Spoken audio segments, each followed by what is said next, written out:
एक दिन गौतम बुद्ध अपने शिष्यों के साथ एकदम शांत बैठे हुए थे।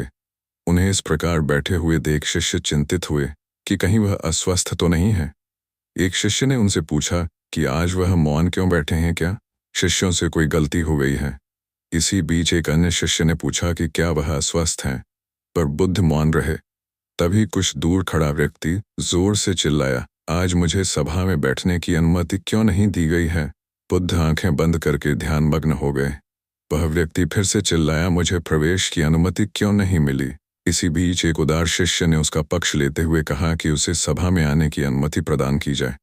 बुद्ध ने आंखें खोली और बोले, नहीं, वह अछूत है, उसे आज्ञा नहीं दी जा सकती। ये सुनकर शिष्यों को बड़ा आश्चर्य हुआ। बुद्ध उनके मन का भाव समझ गए और बोले, हाँ वह अछूत है। इस पर कई शिष्य बोले, हमारे आश्रम में जात पात का कोई भेद ही नहीं, फिर वह अछूत कैसे हो गया। तब बुद्ध ने समझाया, आज वह क्रोधित होकर आया है। क्रोध से जीवन की एकाग्रता भंग होती है।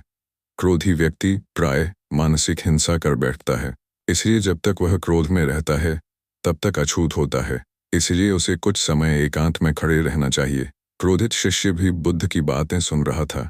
पश्चाताप की अग्नि में तपकर वह समझ चुका था कि अहिंसा ही मनुष्य का महान कर्तव्य व परम धर्म है। वह बुद्ध के चरणों में गिर पड़ा और कभी क्रोध न करने का प्रण लिया। आशय यह है कि क्रोध के कारण व्यक्ति अनर्थ कर बैठता है और पश्चाताप उसे बाद में होता है, जिसका कोई लाभ नहीं मिलता। इसलिए हमें क्रोध नहीं करना चाहिए। असल मायने में क्रोधित व्यक्ति अछूत हो जाता है और उसे अकेला छोड़ देना चाहिए।